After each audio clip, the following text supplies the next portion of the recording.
station, no. Oh no no no, oh no no no.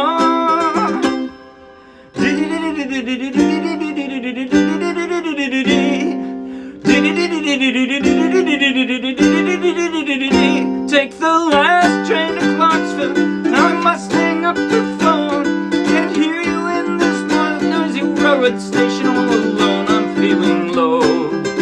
Oh no no no, oh no no no. And I don't know if I'm ever coming home.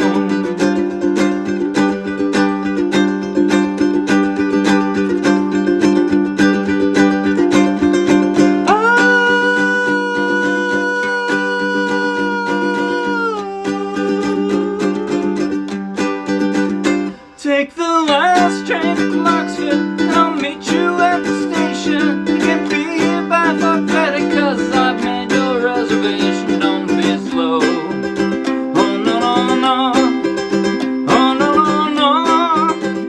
And I don't know if I'm ever coming home. Take the last train to Clarksville. Take the last train to Clarksville. Take the last train to Clarksville. Take the last train to Clarksville.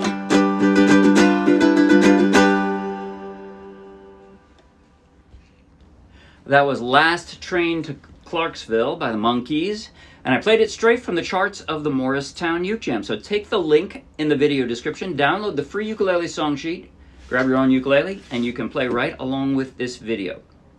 And if you'll be anywhere near Morristown, New Jersey, come out and play with us. In just a moment, I'm going to do a tutorial covering everything I just played and some easier ways to do things. And at the very end, I'll do a slow motion close-up play along that you might find helpful. But right now, hey, if you like the video, please like the video with the thumbs up. If you want lots more, subscribe to our YouTube channel. And if you want hundreds more free downloadable ukulele song sheets, each with a link to its own video tutorial, free video tutorial and play along, then check out our Dropbox and then come play with us. Okay, now I'm going to start out with the easiest. If you're a beginner's beginner and you really want to play this song and you're just not up to working this hard, then here's what I would suggest. On the intro, first of all, as far as the plucking, I'll show you the plucking in a moment. But if you don't want to do that, if you want to do the easiest possible, then just stay on a G, regular G, and the intro, just do 4 measures of what will become the regular thing of the song, of this. So, again, I did a pluck, right?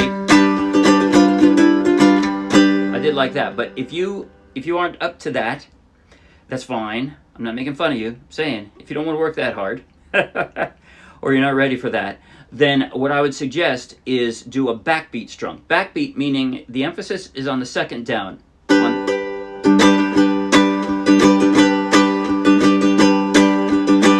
So you notice in now, instead of doing that pluck, it's a pluck, pause, down. Instead of that, I'm doing down, pause, down. So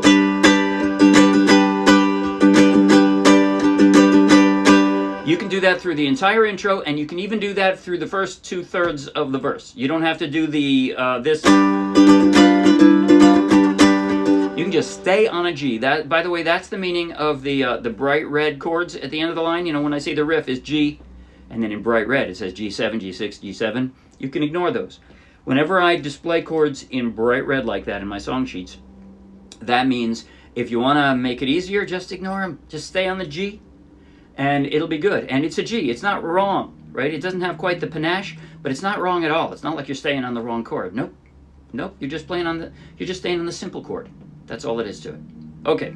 Now I'm going to go into what I actually played. But so that's the case in each of those where I did that, right? You can do the you can just do a backbeat strum instead of the pluck strum, and you can also just stay on the G where it was bright red. Now, I'm going to start with the intro.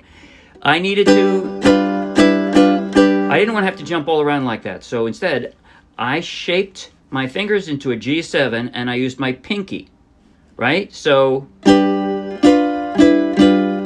see?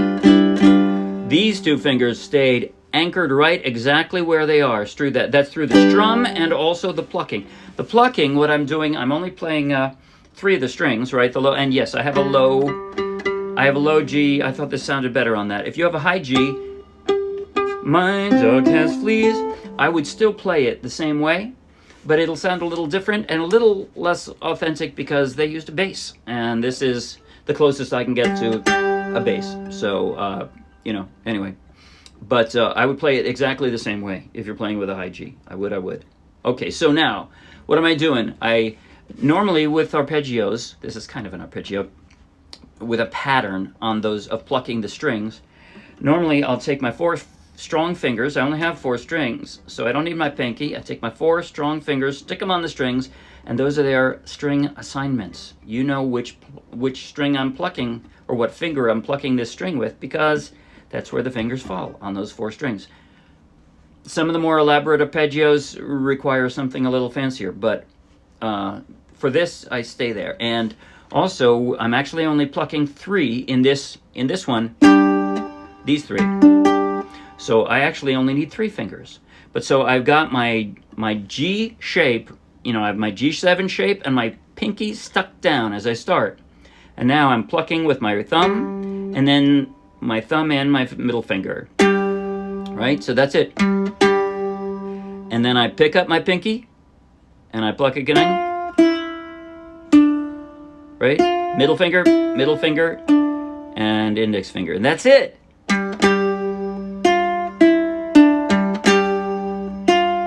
4 times. Which is to say 4 measures. Now, other places in the song, you go back to the intro and it says 2 measures. So you only do it twice in those places. That's it. And then it's almost the same thing in the first 2/3 of the verse. I'm doing a pluck with my thumb, right? And again, I said, if you're more comfortable, you can just do a down strum there. But so I'm doing the pluck, and then I've got the G, and then I got the G7. I picked up my pinky, so I got the D7, and then I pick up my index finger, and then I drop it, so that's the G6, and then I put it back down for the G7 again. So what I really want is to hear this, and then the 3rd string from the floor. But I can't just isolate that one if I'm strumming, so that's it.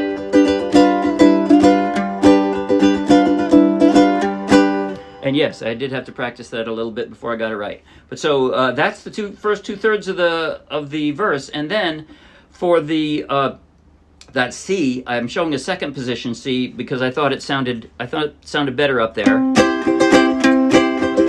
I'm doing again a pluck and strum, right? Don't be slow. Oh, no, no, no. And then stop with drama. Really stop it hard. And if you're using a 2nd position C up here, that makes it easier because you really only have to lift your left hand. You don't even have to use your right hand to stop the strings. It's harder if you got a C like this. Then you gotta use your right hand to stop it. So now, and then at the end of some of the verses, it goes to a D. And I don't know if I'm ever coming home. And I'm back to this. Now the interlude, the first interlude, hardest part of that interlude is the Didis. They come so fast. My tongue trips over itself for that. And if you're playing in front of a group that isn't going to remember that song quite as easily, I started when I was singing this going that I have no trouble at all singing, but the authentic is Didi-didi-didi-didi. So if you can sing it that fast, then great.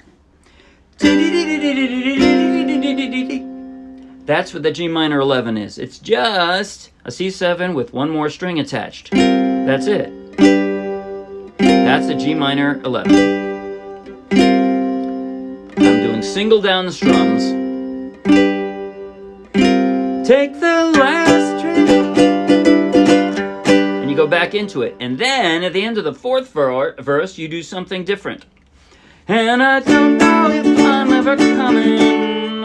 And I go back to this shape. That is to say, I've got my fingers on the G7 and the G both. Got all 4 fingers down there. And the reason is because I'm now going to go back and forth from a G to a G7 suspended. And that's a G. Okay, a G7 suspended is here. I had a hard time doing that smoothly. Whereas if I do it like this, all I have to do is move my pinky over. And I've got it. Also, that section, 4 times G, G7 suspended and back, those next 2 lines of music, those I did with a 4-strum, meaning it's the opposite of a backbeat. It's a 4-beat strum, right? So it's instead of backbeat, instead of that, it's a front beat.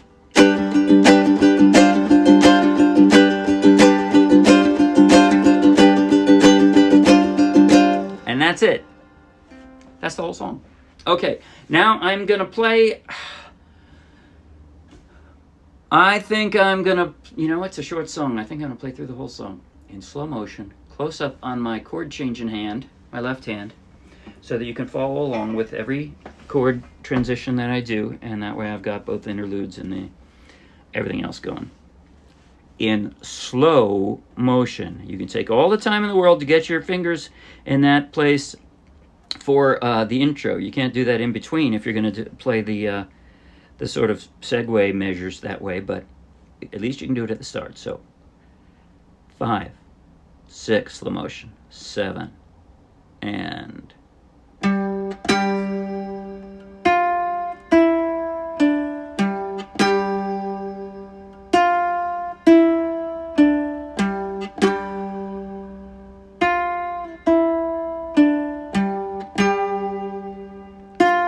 take the last train to Clarksville, and I'll meet you at the station. You can be here by 5:30, 'cause I've made your reservation. Don't be slow.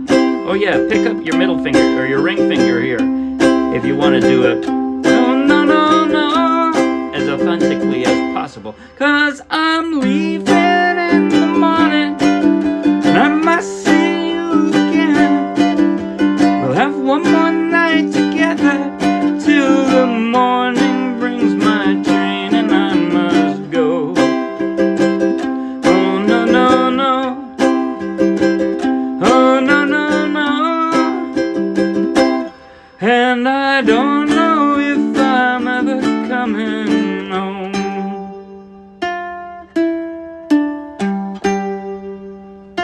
Take the last train to Clarksville. I'll be waiting at the station. We'll have time for coffee-flavored kisses and a bit of conversation. Oh, oh no, no, no. Oh no, no, no.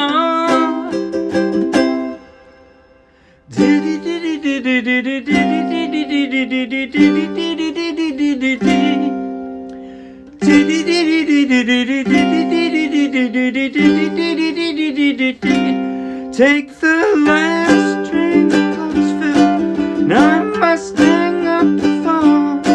I can't hear you in this noisy railroad station. All alone, I'm feeling low. Oh no, no, no. Oh no, no, no. And I don't know if I'm ever coming home.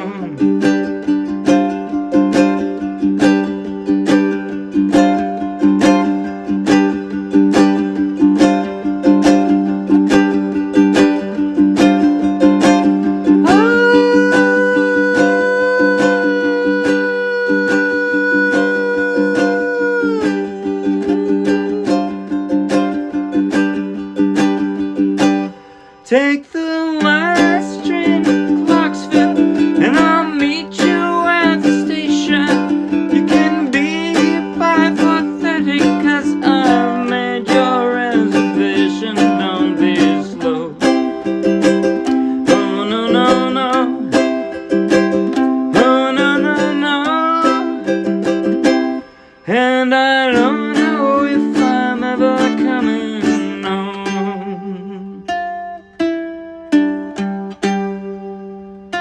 Take the last train to Clarksville.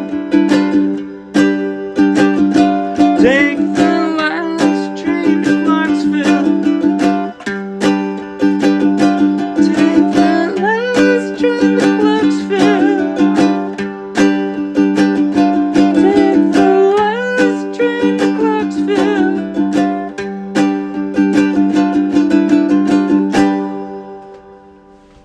That's it. See you, bye.